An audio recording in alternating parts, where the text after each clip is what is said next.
This is Conversations with Charles Bursell. Today, 3 millennials and a boomer.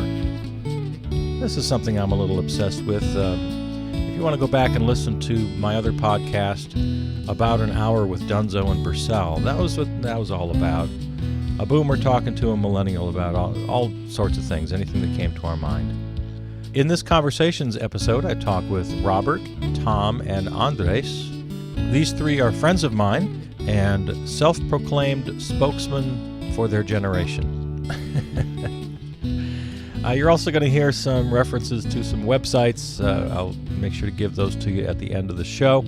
And I also want to encourage you, while I've got you, please do also listen to the other podcasts, especially Stream of Consciousness Talk Radio Theater. As I record this, we're just in the midst of our new season. I think we've got 3 or 4 episodes up of the brand new season. So new shows available. You can like us on Facebook. The best way to find all the links, of course, is at charlesbursell.com. All right, that's enough of that. Let's talk to Robert, Tom, and Andres, spokesman for the millennial generation. We often start just by asking how your day was. That's always a good way to start a conversation. How was your day? My day? Well, I woke up very hungover. Okay. So, rough start. All right. I just wanted you to say more than check. Yeah. Got it. Andres, tell me That's about all you needed to know anyway. Tell me about your day. I would have to second There you go. Bob's experience for the day. All right, I'm hearing you. All right, Tom, tell me about your day. I woke up, didn't feel good, started, but then I recorded some music, got myself out of bed, and then worked Arctic Glacier ice, as you can tell by Bob and my Yeah, shirts. we didn't do this. Arctic Glacier Ice, what's that? It's the ice company that provides ice to all the restaurants and vendors at the Summerfest and State Fairgrounds. You're an ice man. I am an ice man. We're Do the you, ice do you guys. cometh? Depends on the situation. So, and is this your dream job? It is a I job. dream about the job. Keeps crawling back to Yeah, it. one day we'll get out of that. Every year I'm like, this is the last year I do it, and then I come crawling back. How many years you been doing it? This is my 8th year doing this. How We've old, all done it now. how old are you? 25. And you've been doing it 8 years. Yeah, right out of high school. 25 minus 8. 17 years old you started. Just for I think summers, you got your right? math wrong there, Tom. Maybe my math is wrong. Maybe this is my 7th My year. math is impeccable. Yeah, something like that. I was told also that there wouldn't be math when I came here. So. You're right. You're right. Well, did Andres clue you guys in a little bit? This show is completely free form. Whatever we talk about is fine. I have no agenda. But one idea I definitely do have, and he, like I said, he may have clued you in. I love the whole kind of boomer millennial thing. Yeah. Because I love you guys. I'm not going to ask you to speak on behalf of your whole generation. Oh, I will. But I am the self-proclaimed voice of our Okay. Oh, generation. good. Well, I'm glad to have you here. Okay. So, yeah, spokesman for a generation. And you're all men, which I have to kind of scold myself a little bit for. I got too many white guys on my show.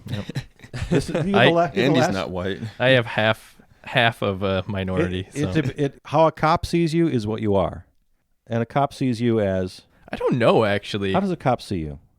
I feel like there are certain situations where what I'm wearing, or mainly the music that's coming out of my car, might have a cop think twice about me. Okay. Which is like Tuvan throat singing. Yeah, exactly. I don't know about this guy with the beard listening to this strange guttural East Asian music. He clearly has drugs. Actually, that reminds me of a story. I was profiled just once. And compared to what black guys go through, it's like a tiny, tiny little example. Sure. But it gave me just a taste. I was driving back from California. I stopped at the Grand Canyon on the way. And it was just a drive. When I drive cross-country, which I've done several times, I just sleep when I'm tired. When I'm tired, I get in the back seat and I sleep for a while, and then I drive. That's kind of what I do. So this is my 3rd or 4th day on the road. I'm just a mess. My hair is really long. I'm dirty. I look bad, right? Yeah. And a cop pulled me over at a toll booth claiming I didn't signal. It was obviously a ruse for just pulling me over. It was so obvious. And the only time in my life a cop ever asked me to come sit in his car with him. You look that bad. Yeah. He said, come sit in the front seat with me while I look up they look up your tags. I've never heard of that. And he peppered me with questions. I thought you were going to say with spray. He might have if I had said what I wanted to say. But it was really genuinely scary. Yeah. And I know for any black guy listening, he's like laughing at me right now. You have no idea. Try going through that every day. Yeah, And you were sitting shotgun. But, where you been? Where you coming from? I didn't have to answer any of these questions. And I had every right, and I knew I did. I had every right to say, you're making me really uncomfortable, and I'm not going to answer any of your questions. Well, why didn't you? I was too scared. Mm-hmm. See, isn't that messed up? Because I was way alone out in bumfuck Wyoming or wherever I was. And this guy obviously had ideas. And he could probably do whatever he wanted to make the evidence fit those ideas. And I didn't. It was really uncomfortable. Yeah. And that experience gave me, like I said, just a taste, but enough of a taste to make me appreciate even more, what my friends of color go through every day. No, I can't begin to.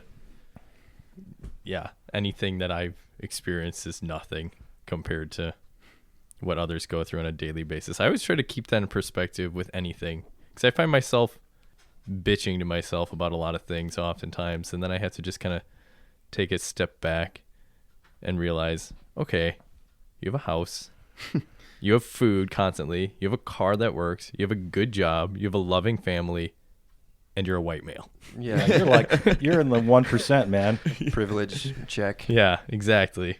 So shut up and just do life, you piece of shit.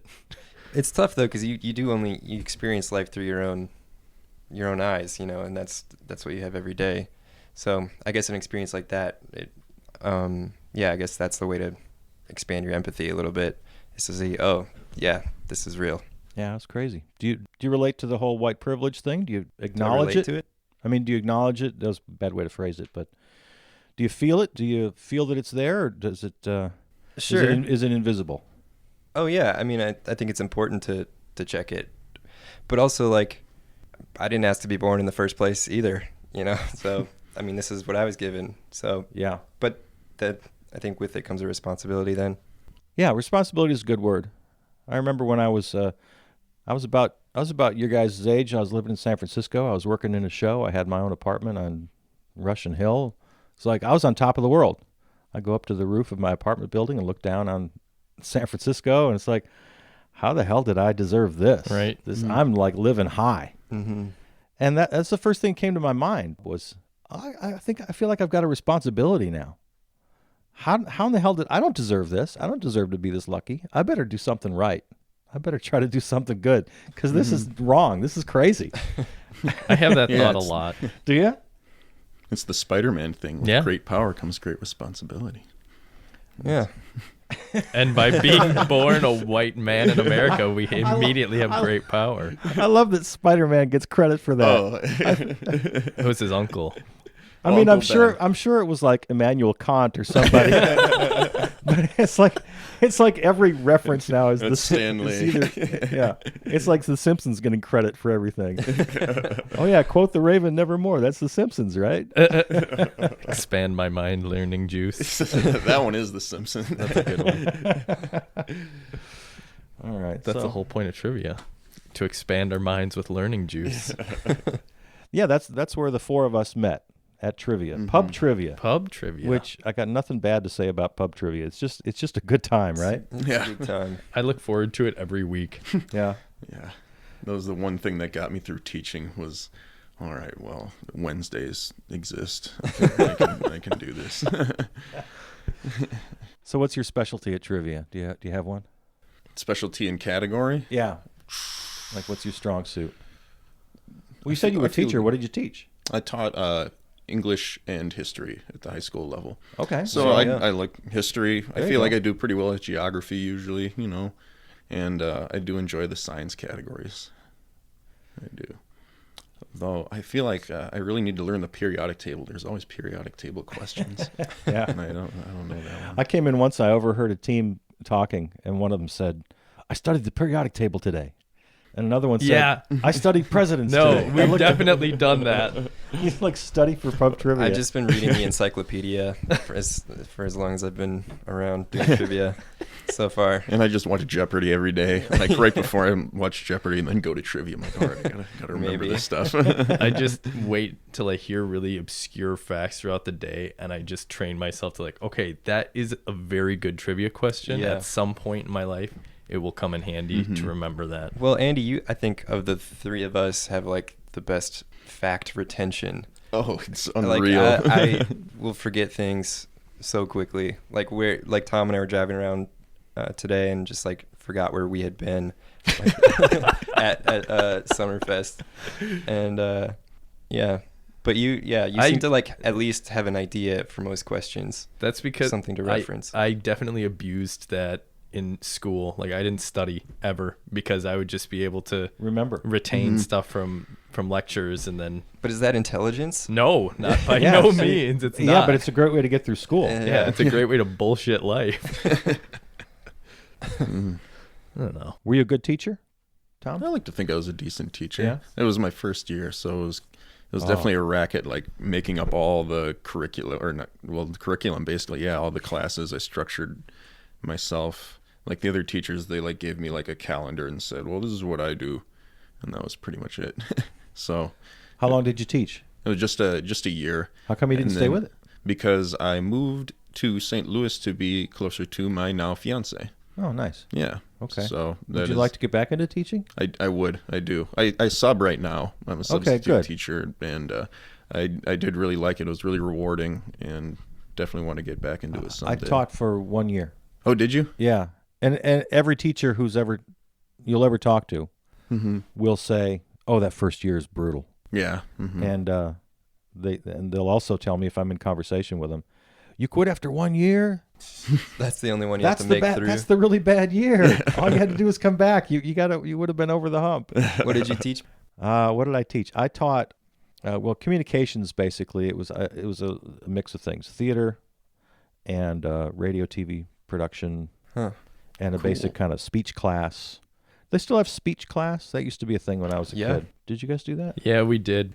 Yeah, that's how a couple of my friends and I became Great friends. Yeah. Because he did this thing every Monday called the Monday Puzzler, where he would just like force kids into groups arbitrarily and make them solve some riddle or something on the board. And So he could just ease into the day. yeah, and that's how me and Bob started our friendship based off of puzzle solving, I You guys guess. went to school together? Yeah, all three of us. Oh, that's cool. Yeah. So you guys been together for 10, 12, Well- do the math again. There's no math.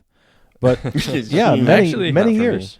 Yeah, but actually, like, Bob and I were in the same class, and we weren't very close until after high school. And then Tom and I, we were acquaintances, Yeah, we did like drama and Yeah. stuff together. but then we didn't really become friends by any means until Arctic Glacier. Actually, Arctic Glacier, but more importantly, your bar trivia. Yeah. Yeah. Seriously, yeah, because me and Bob started going together, and then I got Tom to come, and then they got kind of reunited via that, and the three of us have formed a band the likes of which have never been Oh. seen. I'm proud of that. I'm Yeah. happy to be part of that. We Yeah, did a I lot of never- our. Sorry, Tom. No, you go. But like trivia nights became. This was about a little over a year or whatever. But trivia nights would be the night that we would plan for our Alaska trip, which is where we went last summer on a road trip. So yeah, it has been important to our friendship, certainly. Cool. I wanted to ask you about that trip. Tell me what you want to tell me about that Jeez. trip. It was wild. It It was a lot of driving. How long was it? You drove to We Alaska? drove to Alaska We from drove to Milwaukee. Alaska. 24 hours straight from Milwaukee to Banff, and then That's Alberta. yeah, And then from Yeah. Banff and Jasper Right on to the- Fairbanks, which is our first main stop in Alaska. It was 37 hours in the straight car. Fairbanks. Fairbanks, Alaska. Trying to remember my geography. That's still on the coast, right? Nope, no, that's inland. Mm-mm. Fairbanks is like the last watering hole before anything north of yeah. the barren Okay. wastelands of the Arctic Which is Yeah. where we went. We drove all the way to the Arctic Ocean. on the Dalton Highway. Yeah. Man. Yeah. That was a trip. Yeah. Supposedly one of the most dangerous highways, like internationally. It's just a a- trucker yeah. highway. Essentially, it's like a gravel road for like 400 some miles. Uh-huh. And what's the destination up there? Are there The Arctic Ocean. Yeah. I mean, why would a trucker be going there? Oh, there yeah, must be- there's a huge oil fields. Oil oh, fields. oil fields. Prudhoe Mhm. Bay is a giant. Yeah. Oh, that's where Prudhoe Bay is. Yeah. But the irony is there is Okay. no refinery there. So it's actually like one of the most expensive places in the States to get gas. It was like almost $6 a some- gallon. yeah. Mm-hmm. But that's where they're getting all And the it oil. was my turn for gas. I was like, all right, I guess I'll eat this one. Yeah. So, of all the places in the world, why did you choose that destination? What was the impetus? Wilderness. Yeah, it seemed It was like the Tom. wildest place. You read a Jack London novel and you decided, that, well, that's what I want to Yeah, do. well, yeah. Chris McCandless too. I mean, Yeah, Into the Wild is always an inspiration with that, with the Alaska. and yeah, it's just looked beautiful too. So we want to go see it for ourselves. So, what happened when you got out of the car? I mean, what was the visceral experience for you? At the ocean. Yeah, well, the trip Or in general. In general. Well, depends on different stages of the trip. Yeah, it does. Well, start with the ocean then, because I can't even imagine. The ocean was awesome. Yeah, just completely desolate, barren. You know, it's all frozen over. There's like this little pool that we all just kind of like, we took off our shirts and like rubbed the Bathed Arctic ourselves. water on our Yeah. bodies. And it was snowing. It was Yeah, Just- it was weird because it was middle of June and the weather up there, because the sun never sets, is supposed to be like 60s, 70s, but for whatever reason we got up there in this little like freak event where it was like 30s and snowing and super windy, and it's like I wouldn't have wanted to see the Arctic Ocean any other Yeah, way. just Yeah. complete Okay. grayness everywhere you looked. yeah. Could you tell where the tundra stopped and the ocean began? Yeah, no, you could. You'd think it would be kind of nebulous. Hardly. I guess, yeah. I mean, where we were, there was a little bit of like a pebble beach, but then around it was still ice. So that's true. Because you can't actually drive to the ocean itself. You have to make an appointment with it essentially, and like they shuttle you through the oil field because you can't drive through Oh, that itself. okay. So they shuttle you there, and then they kind of drop you off for like what, a half an hour, if that. Yeah, they're just like, What kind of vehicle takes you in? Like a Like van. a bus. Yeah. Okay, so nothing exotic. no. No. but- Not a It's- team of it was a- huskies. No, it was actually a polar bear with a carriage mounted behind It it. wasn't a snow machine, as they call them up there, No. or one of those big things like in The Shining, the Catman Brothers drove. Oh, right. You know what I'm talking about? I don't know that, that one. big giant snow machine that has those big Like the tracks on it. yeah, instead of wheels. Sure, It's sure, like, sure. It's like a They big had- giant snow tank. What did they have? Which they were like giant oil machines that would move, and they could only go like 5 miles an hour. Oh, yeah, Oh, yeah. that's They were right. immense. They were like fortresses of earth-defiling machinery that they would move every once in what a they great were. while. They really were. Tolkien would just be I know. appalled. I'm curious about something though, because I'm hesitating a little bit because I don't want to say this. We were talking about white privilege earlier. Mm-hmm. How in the world did you do this? That's true. Most guys just can't pick up and go like that, or maybe they can. They just don't have the nerve. I don't know. Tell me I about think It's a your combination. ability to do it. Your life was in such a I place think, where you could actually do something like this. Right. yeah, it all seemed to kind of align for the three of us. Where I had just finished school, I was working as a waiter at a restaurant, and Andy, you had just finished WCTC. Yeah, technical college. Yeah, so he was just like, oh, I can take some time before I get a job. Tom had finished his first year teaching at the high school, so we all kind of had the summer freed up to do something. So we were like, well, let's do something. Like I'd worked hard to save money Yeah. for that. Like we all Oh, yeah, did. definitely. Yeah. Mhm. So like maybe there's a bit of, I do think about that. Like I think about how often I'm able to travel, and I don't equate it necessarily to white privilege in that respect, because I have a lot of Hispanic friends who are able to travel as much as I do. But I think I have privilege for sure in the ability to do that. Like my wife and I have gone to a bunch of different places this summer, and we've just left when I was done with work on Friday and road tripped 11 hours straight and come back Sunday night for work on Monday. You just have to want to do it. I think that's you and I it. talked about this. In fact, you're our first repeat guest on Ooh, Conversations. What do you know? Hey, You were my very welcome first back. guest on this program, on this Sweet. podcast. You're the first one to repeat. Well, thank you for having And me. we did. I remember we talked about that. It's just the willingness to do it. It's the decision to do it. And like you said, you planned well in advance. You worked and you Right. saved money. Right. Mm-hmm. Yeah. There's So privilege there's- to it, though. I admire that. Oh yeah. It was. I admire mean, that. it was a privilege to do it. Right. To be there, standing at the Arctic Ocean. I almost feel like more people who have the ability to do it should take this, will themselves to do it just because of how it changes your perspective on things. Just like being out there in the middle of nowhere and like not having, immediate access to, the rest of the world via internet, or not having immediate access to gas or food, or like it was just a very, what's the word I'm looking for? Humbling experience in many, many ways. Yeah, because a cornerstone of the trip was Gates of the Arctic National Park, which was on our way back down from the Arctic Ocean. There's a wilderness there. It's a national park that's the size of Switzerland, right in the middle of Alaska. Yeah, it's amazing. And we spent 5 days just backpacking there, and there's no trails, no bathrooms, no nothing. Yeah, you can't bring your ego with you when you're when you're there. It was hard. There were times when there was one time when Tom went off by himself to kind of double check for himself that we were on the right path, because we definitely thought we were lost multiple times. And Bob and I had this candid confession to one another about how we definitely underestimated that portion of the trip, and how I didn't think I was cut out for it. And if I'd been given the opportunity, I would have turned around and gone back the first day. And really it was Tom that held us together, because he was the leader of the pack in that moment. And it was miserable when I was out there.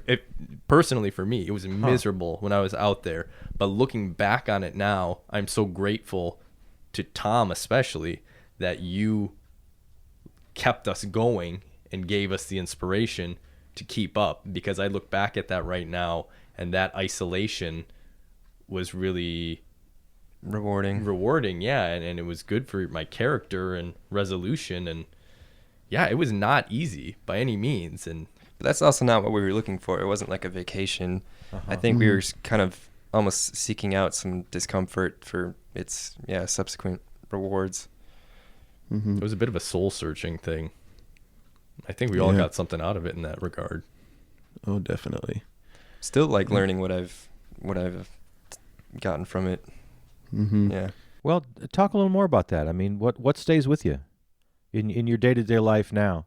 Because that's something else we talked about, that whole big shift of consciousness when you come back to your quote unquote regular life. But It's hard. But what did you bring back from that experience that maybe shifted your day-to-day life a little bit? Can you put that into words? I mean, I know I'm putting you on the spot. Maybe, No. maybe you can't put it into words. I'm waiting for one of these guys, because I'm loquacious. Some things to a you have to fault. put into a painting or a poem. I understand that. It's hard to sometimes you can't, Yeah, it's hard to sum it up because it is something you kind of just have to experience. But I mean, one kind of easy thing to point out is like my bond with my two friends, Andy and Tom, now is, a bond for forever. Unbreakable. And not because it was all butterflies and rainbows. We were pissed off at each other a lot. Yeah. Probably most of it was my fault. I'm a very passionate person. Yeah. But the one thing that I remember most personally for me, as far as something that I took out of that whole trip, was my love for my wife. Because we had planned for a year to do this trip, and I'd saved up and looked forward to it. Like, we literally talked about it every day, to the point where it offended my wife that I didn't talk up our trip, which we had done a couple weeks before, which was actually the trip on which I proposed to her. And so I felt guilty about that. But spending this entire year working up to this point of this trip, when we were out in the middle of nowhere, literally, I cried on the top of this mountain slope while they were in the tent, because I was like, I don't want to fucking be here. Like, I want my wife. Wow. And Because at that point, it was kind of like a risking our lives at some points. yeah, We were literally, because the easiest way to travel in the wilderness was by fording streams, basically. And we got to this point where there were a bunch of rapids, and we were literally like jumping from rock to rock, like over these rapids with our packs on, because otherwise we literally have to climb the mountains that go around the streams. And that was when Andy was like, "All right, stop. This is stupid." We were kind And of it was. naive, yeah. Uh-huh. But we Yeah, that seems made like it. almost a requirement. You Yeah. have to be a little naive. oh Yeah. for sure. Yeah, and that's a quality of youth. Dumb young people. Did you document the trip in any way with photos or Oh, yeah. journals or? He's writing a blog about it. It's fantastic. Oh, She should do a shameless great. plug right now. Yeah. Could you do it before for me? Before we forget, give us the numbers on that. What is the? Okay, sure. It's my initials, so it's RJH, and then my last name Trettin, TRETTIN.com. So it's just that's my blog about the trip. Read it. You'll love it. Oh, great. He's great. And then Tom's written music about it. Some amazing music. We all took pictures and journaled and I mainly internalized everything. I'm very envious of the fact that these guys are super duper creative. Well, all three of us are artistic, and I think we drew a lot of inspiration from it. Like, I'm a musician, so I have written a lot of lyrics and music from it. And Bob is a writer, has written, his blog, and I he's got some an actor, impersonations and out there of are it. Many characters that we encountered that Andy has done just do impersonations of, and that was another takeaway, I think, was that we kind of had this artistic epiphany that we call it, like, hey, we have to use our gifts That's and true. pursue our passions Yeah. when we get back. It kind of hit us when we were on that trip, and right after that, I moved to St. Louis, started trying to gig, and Andy got a part. I sold my soul to work HVAC. No, but I did get a part in a musical. Yeah, I played Frederick Frankenstein in Young Frankenstein. That was fun. yeah. Frankenstein. Yeah. And then Bob started blogging and stuff after that. So Moved to Chicago. Yeah. Tom, where can I hear your stuff? Have you got an online presence? Shameless plug. Troubadour Tom. Troubadour Tom. Troubadour Tom on SoundCloud, Facebook, YouTube. I'm gonna open some stuff, I'm gonna have some other websites up soon. I'm working on a CD. So He's an incredibly Nice. talented guitarist. You will thank yourself. thanks, guys. My wife and I sometimes listen to his music in bed to fall asleep, and I'm really not kidding. That was a compliment, right? Oh yeah. Lullaby. Oh my I'm god, so this music bored. sucks. Let's go to sleep to it. Well, when my daughter was young, I would read her from my philosophy books. I mentioned Immanuel Kant earlier. That was a sure deal. That would get her to sleep. Oh every time. yeah. What kid wouldn't? Critique of Pure Reason put her out. Oh my god. Just in no time at all. What about you, Charles? What about me? Have you ever experienced any kind of epiphanies or taken grand truths out of life from traveling or from putting yourself in a place that you underestimated? That's a great question, and I there's no way I could outdo your story. It's fantastic. I was lucky that I got to travel when I was young through work. I was a singer, and I got a job on a cruise ship, and we pretty much hit the whole Asian side of the Pacific Rim, from Japan, Korea, Hong Kong, China, down through Malaysia, and then the South Sea Islands and Australia, and so I got to that, and I've used this phrase before on a show. It's real easy not to be a tourist. You just get off the ship, and you take a left instead of a right, Yeah. and Where everyone else is right going. away, you're in the real world with real people. Yeah. It's pretty great. When I was in New Zealand, I hailed a cab. I said, "Take me to sheep." And he kind of looked at me kind of funny. I said, "You know what I mean. Just take me out in the country. I want to see it." Yeah. And I ran around with Aussie sheep. Nice. No, what do you call it? No, Kiwis. Kiwi. Yeah, Kiwi Aren't sheep. there like more sheep than people Yes. in New Zealand? Yeah, that's a fact. So there's that. I remember my very first night on the ship we were out at open sea. The first time you can't see land. Have you guys ever experienced that? Yes. Yeah. It's great. I love it. Yeah. The first time it happens to you, when you look all around 360 degrees and there's nothing but water horizon, that's pretty trippy. Yeah. It's frightening. There's nothing to scoff at, for sure.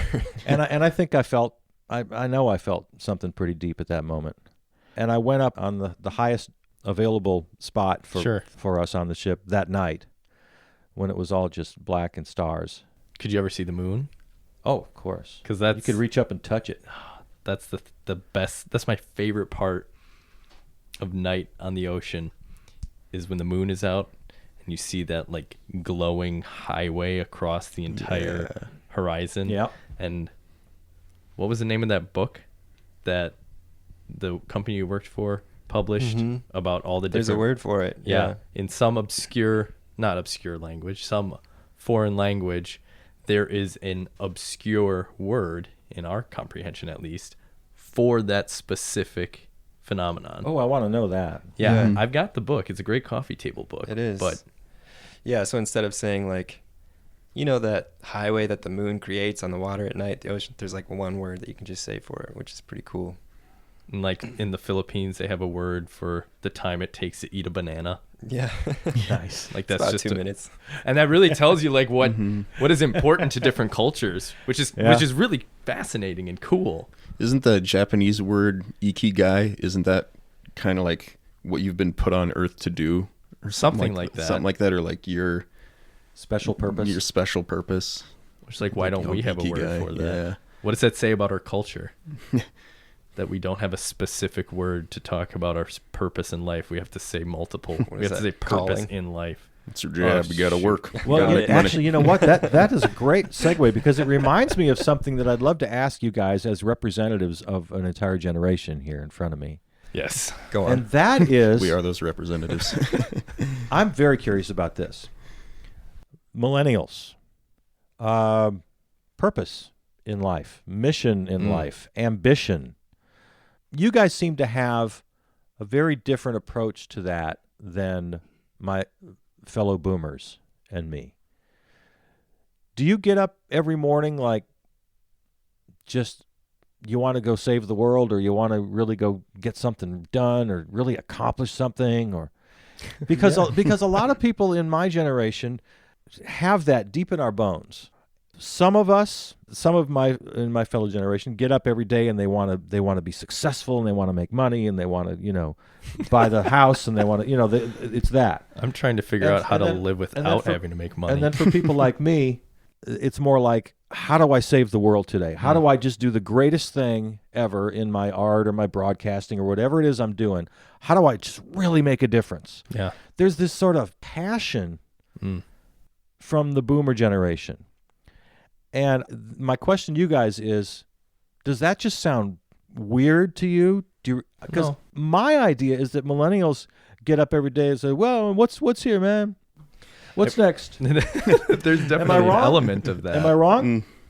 Well, yeah, I think with us, there might be something different. I don't know. I can't speak for you guys, but for me, I think... Well, I can speak for all millennials. Yeah. Yeah, you promised. We're chosen You're the representatives here. spokesperson for that. All right, well, here I go. But my long-winded question, you get it, right? Yeah, I do. Okay. But I think I ask a lot. I was talking about this with a friend today, actually. I think I do ask a lot from life. And then sometimes and what does that lead to sometimes when you don't feel like you did that thing that you wanted to do that day, to make a difference thing? And it leads to some disappointment sometimes. But why wouldn't I want to do something great? Why wouldn't you aspire to do something? Yeah. I think there's an element. So are you an both. aspirational generation? We're generalizing. Obviously, Yeah. we're generalizing. Let's just put that on the table and concede that right now. Yes. Yes. Do you aspire to great things, whether they be spiritual or creatively or... For sure. Yeah. It's You just do. in a different way than your generation. Because it's hard for us boomers to recognize that in you. From our perspective, you guys look like you're just Go with chill the flow. all the time. Well, it's probably because we're always high. You don't see an idealism in our generation? I think a lot of it, I don't know, maybe I'm wrong here, but I think we maybe approach it differently, because I guess my view of the boomer generation is that they seek to do those things through like kind of like a workplace sort of deal. And I don't think millennials really value, or at least I don't value the idea of a career and doing things by means of that. Like personally, like I kind of like what Andy was saying. I want to do all that stuff without, having a job, and just kind of reach out to people through other ways. I think our view of a successful life is not a career, but a vocation. Okay. Yeah, very good. Very well put. Yeah. And inherent to that is a flexibility. Your maneuverability. You can change directions. Yeah, we do. Dude, that's all I do. In fact, somebody who used to work with my wife asked her about a year or two ago, when I first quit my previous job to go to technical college to learn HVAC. She asked her, like, aren't you worried that like he's always gonna be changing jobs? And I never thought about that until she told me that somebody asked that about me. That like somebody who doesn't really know me could gather that from me, made me stop and think. And I think that is something that might be part of our generation. It's like, I know a lot of people who are just like, yeah, I worked here for a while, and then I went here, and then I went here. And it's like, yeah, instead of picking a career and a company to like assimilate into my life, it's how can I make the system work for me? And how can I then take that privilege and advantage to accomplish things for the greater good? Like, I think our generation is way more so about experience, and inherently with experience, like empathy. Does that make sense? That like if I can experience way more different types of life and many more cultures and many more experience is the only word I can use, experiences, that I can then take that knowledge and understanding and maybe help somebody out along the line, or make the world a better place for just me not being ignorant of all these different things. Well, okay, now let's just really lay this on the table now. What you just said, the underlying motivation of all that, is it to make the world a better place? Is it to help other people? Or is it, I'm just going to ask a really tough question, just because it's selfish and it's fun? I think about that a lot too. I would say if I can continue to be loquacious, because that's what I do best. I'll continue to be contemplative over here. I'm a bastard. Let us hear you thinking. Think really loudly, you two, while Andres talks. I would say it's like a 66% selfish. There will be no math. No, I would say there's definitely, I'm not going to lie, there's definitely a selfish aspect of it. No, I don't want to work a shitty job my whole life, like clock in, clock out, have no personal life, and just work for the man. I got your back on that one. That's not selfish. That's just being a human being. I don't know how so many people swallow that life. I don't know how they do it. Right. So I'm with you there. But you are right. There's a fine line between, having these experiences, kind of what we were just talking about before, having these experiences and then coming back to your real life.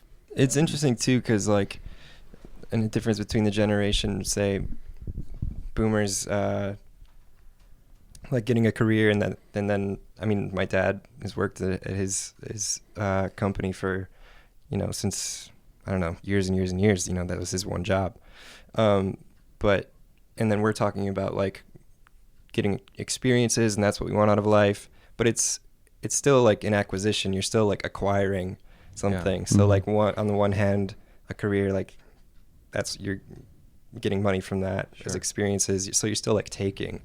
I guess that's true. It's not real Zen. You're still kind of attached to to acquiring something, whether it be experience or material. Yeah. Yeah. If that's how you look at it. I think the boomer generation is way more materialistic than the millennials, but at the core, what Bob just said, there's still a self-desire at the center of it. Yeah.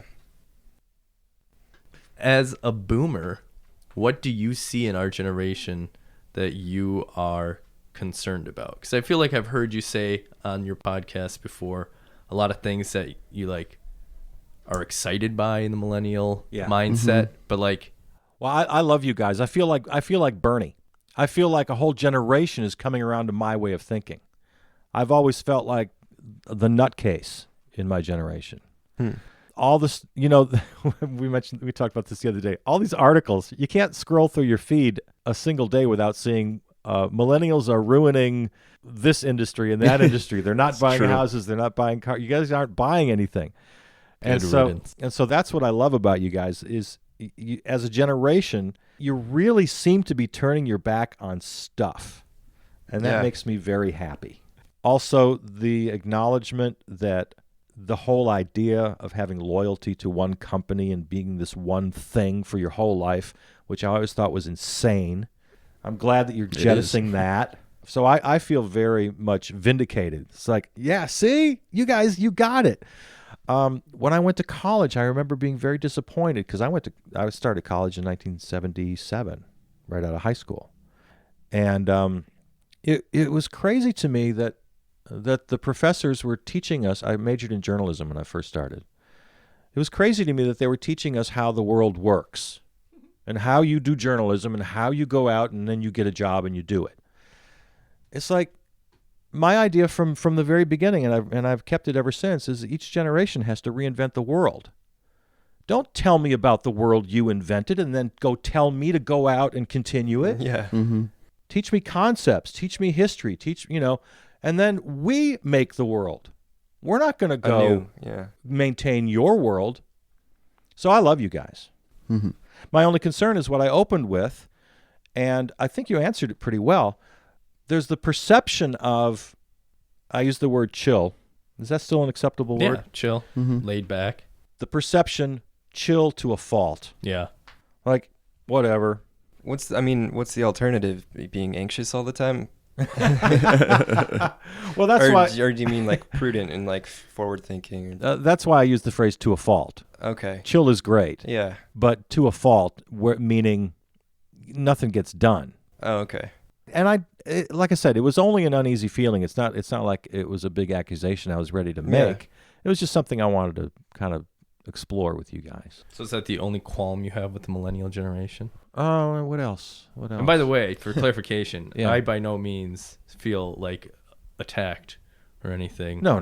By he hates millennials.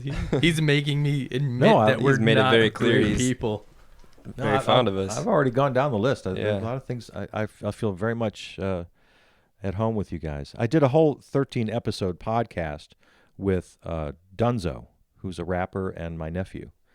And that was always the underlying current. We would talk about anything that came to mind, and we talk about politics and philosophy, but that whole boomer millennial thing was always there. And it was fascinating. It was really great. When I'm in a group just with people my age and older, You're the odd man out. I'm so just annoyed and bored and we have a new addition to our house. Oh my God. We're planning. Shit. It's all they talk about. That that's stuff what's seems so important. Is their so stuff. trivial to us. Mm-hmm. They talk Yeah. about their stuff. I just, oh man. Yeah, I don't want anything. I don't want stuff. I want I want to be as minimal. That was another go back to Alaska, which we do a lot. But just to have everything on your back, which was all you needed, or in the trunk of a car. Yeah. So It's a freeing. great feeling. Yeah. Yeah. I genuinely, sincerely hope that you are the spokesman for the generation, because I hope a whole generation of people feels that way. A whole generation. We Exhume got to it get all. rid of stuff. Yeah. Stuff Live is naked killing in the us. field. It's literally killing us. Oh, I just thought of one other concern I have. Generally speaking, again, you eat out like every meal. Yeah. You know what? Go plant a garden. Go to a healthy store and buy healthy food and cook your meals every once in a while. Hey, There's my advice. I will cook say, every night. Oh, Every night. I love it. He Every makes his night. own damn non bread. There you go. Yeah. Now we're talking. And Cook every night. But I've got a but garden. Tom, you'll tell. But you're rare, right? You're unusual. Yeah, In that regard. I am rare. unusual is a Medium rare. great word. But in that regard, a lot of people your age are not doing that, right? Yeah, Yeah. yeah, that seems to I be think a we're trend. pretty good about. Yeah, Andy has a garden, like you Andy's just got a brought that garden. up. Oh, okay. His- Jalapenos, sweet bell peps, lettuce, chard, tomatoes, all from seeds. All right. I don't think this is real common No, to I your think generation, I think you're right there. but I'm very happy to hear it at least from you guys. Well, I think that gardening is really coming back in our generation. Like, there's a whole I would hope so. There's a whole like urban gardening movement. Yeah. And I mean, it's real cool. Don't get me wrong, but I don't know. Is it very widespread for you guys? I don't know. I think it's don't one know of the numbers. trend. It's like starting trend, to trend you're right. more, I but it's not like widespread. I would by love to any see the means. numbers. I hope it is trending. That'd be good. my like wish would be that everybody would get rid of their front lawns and just make them all gardens, and then we could feed the world, and Yeah, really. then people Lawns. could have healthy food readily available to them. They wouldn't be eating garbage. Yeah. Which I'm guilty of And eating every once instead in of a while. obsessing over how your grass looks and spending fortunes on Lawns. lawn Watering it. maintenance. Lawns and- are evil. Lawns are evil. Right. Yeah. Yeah. Plants are good. Oh man, I love tomatoes, peppers. Just gonna name foods for a while. We did this in Alaska. We did this because we were eating Avocados. rice and beans like every meal with sriracha sauce. And there was one hike where me and Tom were hiking back, and we were just talking about like life and our friends and our family, but we started talking about like our grandparents, and it just naturally turned into food. Grandma's chocolate Naturally, pie. yeah. Yeah, it was like, oh yeah, Start naming grandma's foods. food, grandma's this, and then we were like, oh man, I could go for some like lettuce right now, and then you were like, oh, or some cucumbers, and I was like, oh yeah, so like some peppers. Like We just started stranded on a desert yeah, island. seriously. Oh man, and anytime that we would get to a place where there was like a restaurant, which yes, millennials are definitely guilty of spending most of their money on food. At least I am. But I think I'm not uncommon in my generation for that. But we would get to a place and we would just gorge because we were so deprived of good food. Vices. Yeah. But going back to I'm sorry. Go for it, Tom. Oh no, I was just thinking more about Alaska and travel, and kind of connecting that to how millennials aren't really spending their money on things but experiences, Right. and how that's not only changing the economy, but it's changing people. It's changing how we literally see things. And if you experience more like cultures, landscapes, geography, food, whatever, there's kind of an ego death in some ways. It makes yourself smaller.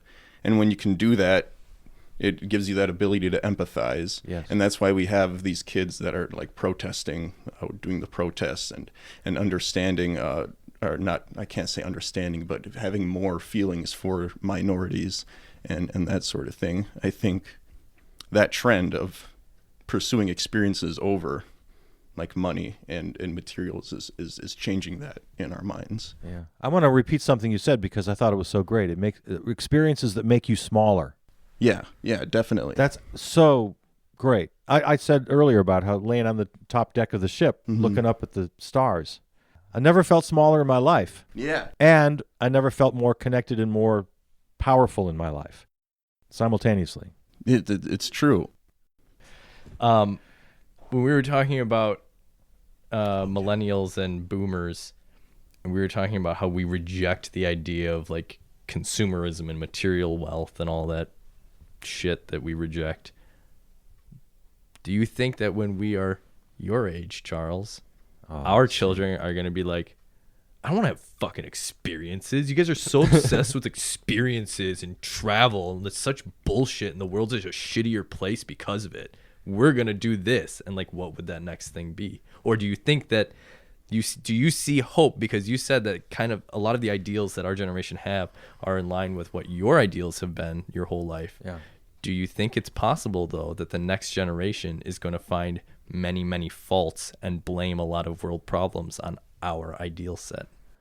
This brings up a couple things. Number one, I'm no more qualified to answer that than any of you three guys are. I mean, we're talking about the future. I guess I'm closer to the future than you are, so maybe that qualifies me. So I don't know, except it comes down to optimism versus pessimism, and I'm always an optimist. It's the whole 2 steps forward, 1 step back thing. So I think in the long haul, you guys are going to have a positive. Oh shoot! I really should have wrote it down because now I had something great I forgot. Ask me your question again. It'll help me remember what I wanted to say. Yeah, I mean, we talk about how. Oh, okay, I remember. Nice. That's all it took. We talk about how That's all it took. Will the generation after you blame you Oh yeah, for the shitty world? yeah. Now that's like a time-honored tradition, right? I feel like that's inevitable. Yeah. I mean, I blame my parents' generation, the so-called greatest generation. I blame them for Self-proclaimed. consumerism, for suburbia, for the highways and the car culture and all of that crap. They just I blame them for a lot of that. And I imagine millennials blame boomers for quite a lot as well. I would say the same thing. So I guess, yeah, my question is, what's your view of boomers?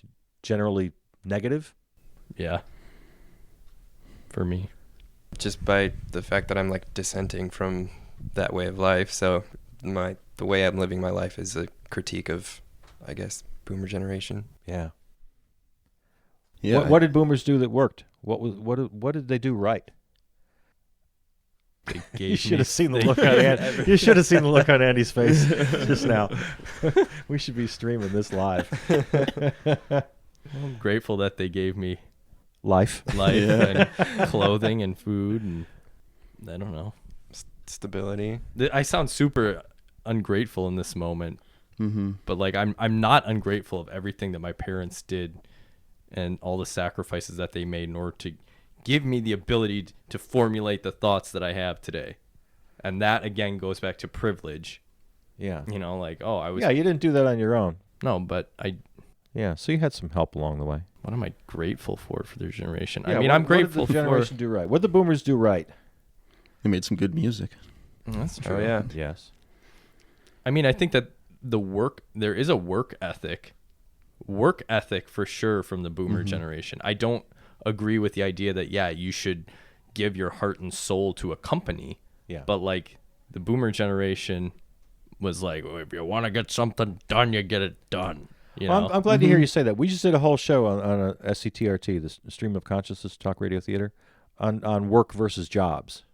And the bottom line was work is great. Work is a wonderful value.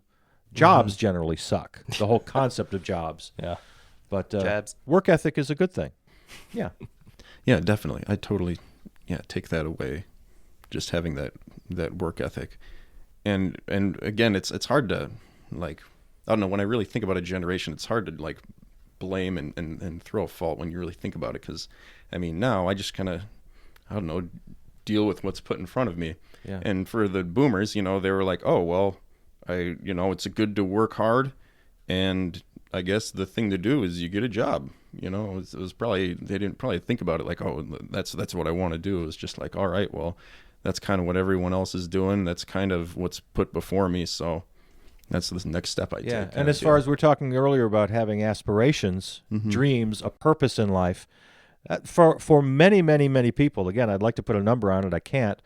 But I would hazard to say it's at least 50%. It's a majority. That purpose was just that. Get a job, get a house, have some kids, be happy. Yeah. Boom, done. The last dream. part. Be happy The with last your part. job. Yeah. That's it. And that was what's sold to people as the American dream too. And so like, why not give it a shot? Yeah. I can understand that.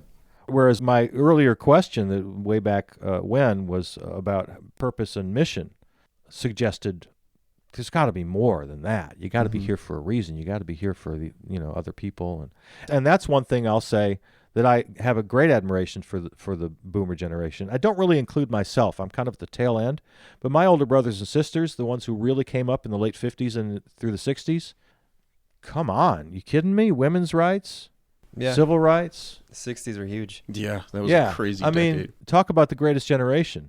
They did some pretty good things to a pretty nice soundtrack. Pretty nice soundtrack. Yeah. they I mean, made you a lot of got to give them sacrifices. that. No, you absolutely have to give them Yeah, that.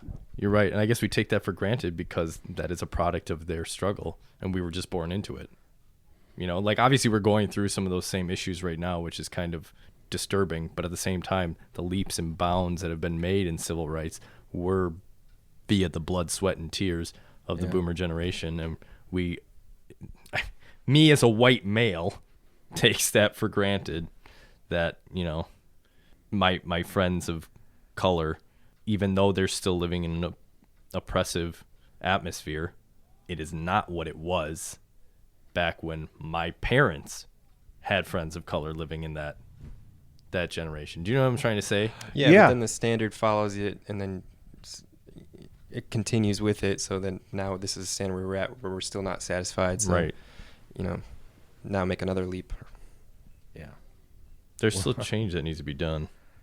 Well, and it's really hard for 3.5 white guys Yeah. to talk about this. I'll plug the Stream of Consciousness show one more time, because we also did a show on diversity on this very topic. And I opened the show being completely self-aware. I say, how does a white cisgender male, hetero, Yeah. boomer, raised Christian, not anymore, but that counts, you know, how do I host this show? How do I lead this discussion without sounding like a complete jerk? So that was sort of the Pretentious. underlying, you know, that's what we started with. Yeah. Yeah, I have no grounds to talk about that. No. Yeah. You can facilitate is what you can do.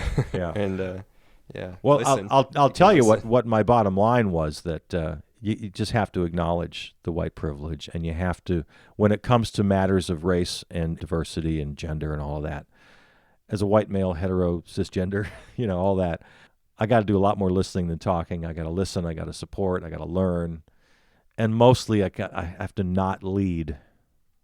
Yeah. You know, the people in the categories have to do the leading. Mhm. I have to do the supporting. I'm not going to, and it's so easy to find guys like me, straight white older guys, who will tell people of color what their experience should be. Right. Well, you shouldn't have treated the cop that way. You shouldn't have ran. You should be behaving yourself. Why aren't you? You know, damn it. all that stuff. You should have been white. Yeah. So, I think it's Anyway. Louis C.K. has a joke where he's like, God, he's so good. he's like white is the only race where you can get into a time machine and go anywhere at any time and be confident. I'll go to year 4, whatever, and they'll be like, "Yes, sir, we have a table right here for you." and then he's like, "Well, if you're black, you're like, oh, anything before 1980, let's No, just thank you. let's But just- for a white guy too, only in the past, because in the future he's like, we're gonna pay for this shit. Well, and seeing that's what this is all about right now. Mhm. Yeah.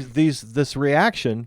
I'm not telling you anything you don't know. I'm seeing this acknowledgement from you as I before I even say it. The fear, the depth of fear of the straight white community. The alt-right. That's what it's made up of, is It's straight like my white men. world is Afraid going away. straight Oh, white there are a men. lot of women too in this thing. The In whole, the alt-right? well, I guess, but generally that whole very conservative, right wing Trump support. Oh my God, I just said his name for the first time since the election. Oh, no. Oh, I can't believe I said it. Are you serious? Yeah, I just feel horrible. What have you been calling him? 45.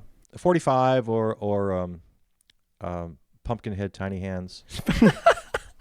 I actually let his name blurt out. I feel terrible. Shame. Oh my God. Anyway, Bleep but it. the point. Oh yeah, Yeah, you can edit this out. It never It's like a happened. swear. All right, you guys. Didn't see Never it. happened. Didn't see- I'm editing this out. But anyway, the point being, these people are just scared shitless that their world is going away, where they're top dog and everything looks like Leave It to Beaver, and that's the way they like it. What you were saying before about these white people, white men, super right-wing, being like afraid. It's actually, like, for me, it's very funny. And like it's Well, like yeah, encouraging. It's funny until No, but someone's that's true. eye gets put out. Yeah, that's true. It's all As my fun and mother games used to until say. somebody loses a wiener. Yeah. But or that. no, but it's like it's so like satisfyingly ironic, because it's like, oh, see, this is what you guys did to black people for hundreds of years, Yeah. and natives for hundreds of years, and Indians and Chinese, and like you guys have colonized women. every Go on and yeah, on and on. you've colonized every corner of the world and made people's lives suck ass for just being anything but what you were. And now the tables have turned. Mm-hmm. And you're clawing to what's left, and you're throwing a big hissy fit over some statues and But it is bigger than that. It is bigger than the damn statues. Of course it is. The statues are a great focal point to hang a discussion on. I mean, Right. Everything that happens in the news, it's almost never just about that thing in the news. No. But it provides, it's totemistic. Mm-hmm. It provides this thing you can talk about and look at and hold on to and hang all your conversations on it. Right. Yeah. I mean, that whole slippery slope comment that 45 made the other day. Mm-hmm. Well, what's next? Washington? Jefferson? The slippery slope is one of the great fallacies that you can. Mm-hmm. But what I thought about that is I actually kind of agreed with them from my radical left perspective. Sure. It's like, you know what? Yeah, Washington, Jefferson, every damn one of them. Start with Christopher Columbus. Every Christopher Columbus statue, any school named after Columbus, anything Columbus related has to be completely purged. Yeah. Put it in a museum, but don't put it in public. The man was... Why do we even have Columbus Day? He was so fucking evil, Yeah. that guy. Mm-hmm. So the whole slippery slope argument is kind of fine with me. It's like, take them all If that's down. what it is, yeah. Give the whole damn thing back to the Native Americans. Say, sorry, we screwed it up. It's yours. Do with it what you will. Yeah. Yeah. That's The my world would slippery- be a better place. That's my slippery slope. Or just like on the statue, and you don't even need to take him down. Just like put up a plaque that's like, look at this jackass. Yeah, with that's a good one. his Yeah. own horse. Yeah. Or like they did in Wall Street with the bull and the little girl. Yeah, that's cool. Put something else right next to the statue. Yeah. Like that little cartoon character that pisses on everything. Oh, yeah. Oh, my God. See, now we're thinking. That's Or really there's good. like graffiti artists, because people have been painting swastikas on stuff. They're like transforming them into like cartoon characters or something. Yeah. It's a pretty cool idea. Yeah. Put artists in charge. That's what we need. Yeah, exactly. All right, I should let you guys go. Anything we didn't cover that you want to really you're dying to talk about, or should we just let it go? Are we good? What are we dying to talk about? It's like when I came in tonight, I just wanted to talk about this, and he never got to it. Is there anything like that on your mind? I didn't really have much of an expectation. So, Okay. I mean, Yeah. this was, That's let it unfold. I'm chill. that's I'm the way. chill. Yeah, whatever. Yeah. We're millennials. What do you expect? We don't give a shit about anything.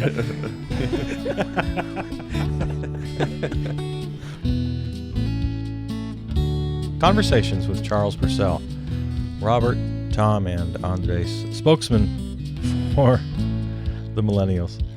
I promised to repeat those websites for you. Robert's blog on the Alaska trip, RJH Tretton, that's TRETTIN.com.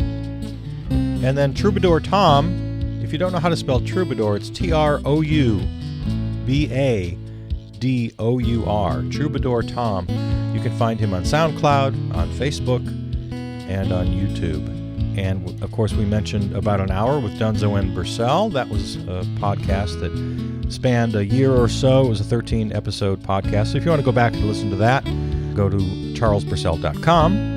And if you want to listen to Stream of Consciousness Talk Radio Theater, which also got a few mentions, also go to charlesbursell.com or your favorite app or platform and just search Charles Bursell Presents.